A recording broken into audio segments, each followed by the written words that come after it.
Assalamualaikum warahmatullahi wabarakatuh. Shalom, salam sejahtera bagi kita semua. Om Swastiastu, Namo Buddhaya, dan salam kebajikan. Selamat berjumpa kembali pada video pelajaran tentang fondasi jembatan, pekerjaan fondasi batu kali, dan fondasi beton. Topik ini didasarkan pada surat edaran nomor 02/SE/DB/2019 tentang panduan teknik pelaksanaan jembatan tahun 2019 yang dikeluarkan oleh Direktorat Jenderal Bina Marga, Kementerian Pekerjaan Umum dan Perumahan Rakyat. Adapun tujuan pembelajaran kita pada video kali ini adalah mengetahui tentang fondasi jembatan secara umum, jenis fondasi yang digunakan, serta pelaksanaan fondasi dangkal. Sedangkan untuk pelaksanaan fondasi dalam dan fondasi sumuran akan dijelaskan pada video selanjutnya. Yang pertama, pada aspek umum. Fondasi pada suatu jembatan merupakan struktur yang menyalurkan beban dari struktur atas dan bangunan bawah menuju ke lapisan tanah.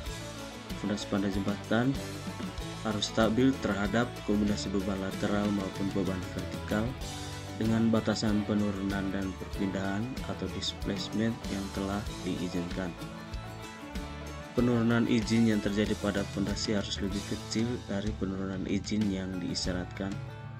Beban vertikal pada umumnya berhubungan dengan beban hidup maupun beban mati pada struktur jembatan, sehingga daya dukung dari fondasi perlu diperhatikan saat mendesain suatu jembatan.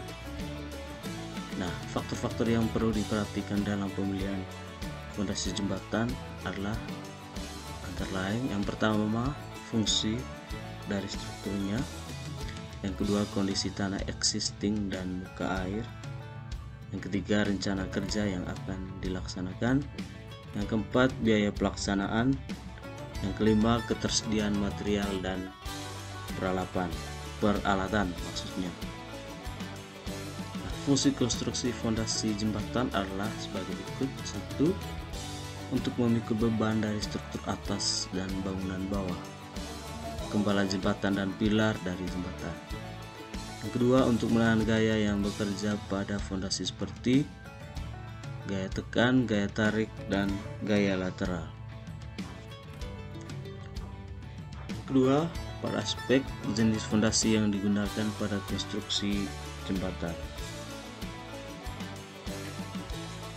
Jenis fondasi yang biasanya digunakan terdiri dari 3. Yang pertama yaitu tentang fondasi dangkal, yang kedua fondasi sumuran, yang ketiga fondasi dalam.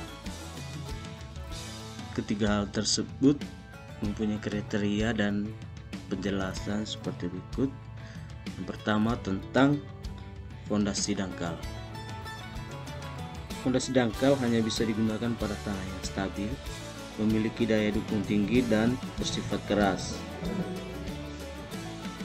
Selain itu, spesifikasi bangunan yang akan didirikan di atasnya pun tidak boleh terlalu besar, karena berkaitan dengan daya dukung yang dapat dipikul oleh fondasinya. Keuntungan yang sangat penting dari penggunaan fondasi dangkal adalah tidak diperlukannya peralatan khusus dalam pelaksanaannya.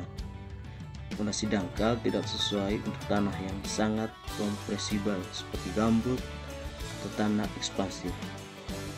Permasalahan yang terjadi ketika fondasi dangkal digunakan pada tanah kompresibel adalah penurunan yang besar karena fondasi tersebut tidak mencapai kedalaman tanah keras, sehingga hanya bertumpu pada lapisan tanahnya saja. Pembahasan lebih lanjut terkait fondasi dangkal akan dibahas pada video selanjutnya, yaitu pada pelaksanaan fondasi dangkal.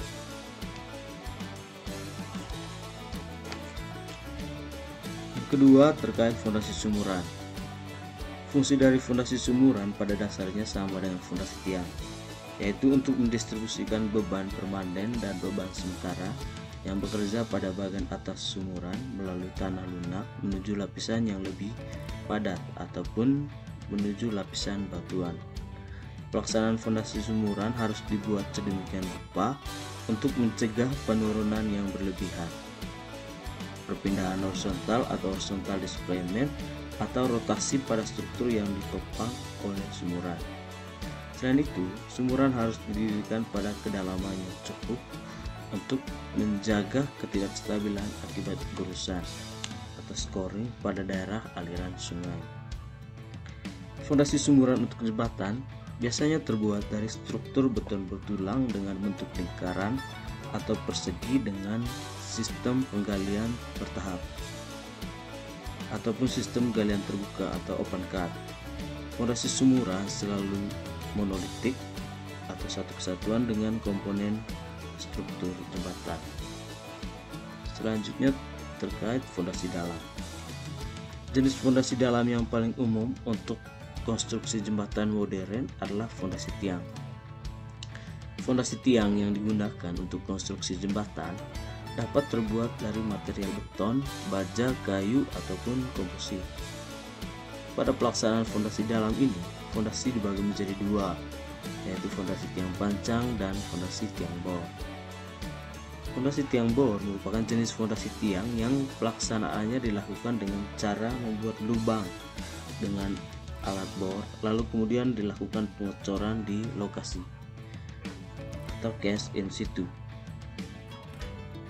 Untuk fondasi tiang pancang pada umumnya dilaksanakan dengan cara dipancang dengan menggunakan hammer ataupun alat pemancang lainnya.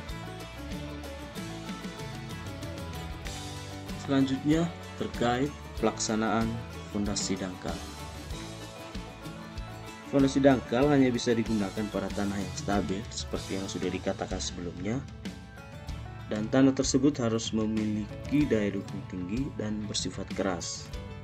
Selain itu, spesifikasi bangunan yang akan didirikan di atasnya pun tidak boleh terlalu tinggi maupun terlalu besar. Di sisi lain, fondasi dangkal tidak direkomendasikan untuk diaplikasikan pada tanah gambut atau tanah bekas rawa. Hal ini dikarenakan saat dibuat di tanah yang tidak stabil, maka fondasi ini tidak akan cukup mampu menopang bangunan sehingga beresiko besar gagal. Jika terpaksa membuat fondasi dangkal di tanah yang labil seperti gambut, maka tanah tersebut perlu diperbaiki terlebih dahulu. Penggunaan fondasi dangkal perlu dihindarkan dari daerah yang berpotensi mengalami scoring atau penggerusan. Selanjutnya material yang digunakan pada fondasi pasangan batu terdiri dari yang pertama mortar, itu merupakan perpaduan antara semen, pasir, dan air. Yang kedua batu belah dengan ukuran yang dipersyaratkan. Yang ketiga pasir uruk atau lean concrete. Selanjutnya terkait material fondasi beton. Material fondasi beton terdiri dari beton itu sendiri yang merupakan percampuran antara pasir, agregat, semen, dan air. Yang ketiga baja tulangan. Yang selanjutnya adalah curing compound. Yang keempat pasir uruk dan lean concrete. Selanjutnya terkait peralatan. Dalam pelaksanaan fondasi dangkal, secara khusus fondasi pasangan batu, maka peralatan yang digunakan adalah yang pertama alat penggali manual seperti cangkul, sekop, lingkis, dan belencong. Alat berat untuk menggali seperti ekskavator, waterpass dan teodolit, dan stamper. Sedangkan pelaksanaan fondasi dangkal yang menggunakan fondasi beton terdiri dari yang pertama alat penggali yang menggunakan ekskavator atau alat penggali manual seperti yang sudah diutarakan pada pekerjaan fondasi pasangan batu. Yang kedua peralatan untuk pabrikan baja seperti bar cutter dan bar bender yang penting sekali digunakan untuk membuat atau memotong besi atau tulangan yang digunakan sesuai dengan yang dipersyaratkan pada gambar rencana. Yang ketiga, peralatan untuk praktikal backcasting seperti alat potong, meteran, dan palu. Yang ketiga, peralatan untuk pengecoran yang bisa menggunakan mixer molen atau biasa disebut juga remix, pipa tremi, dan vibrator. Yang kelima, waterpass dan theodolit, dan yang keenam adalah stamper.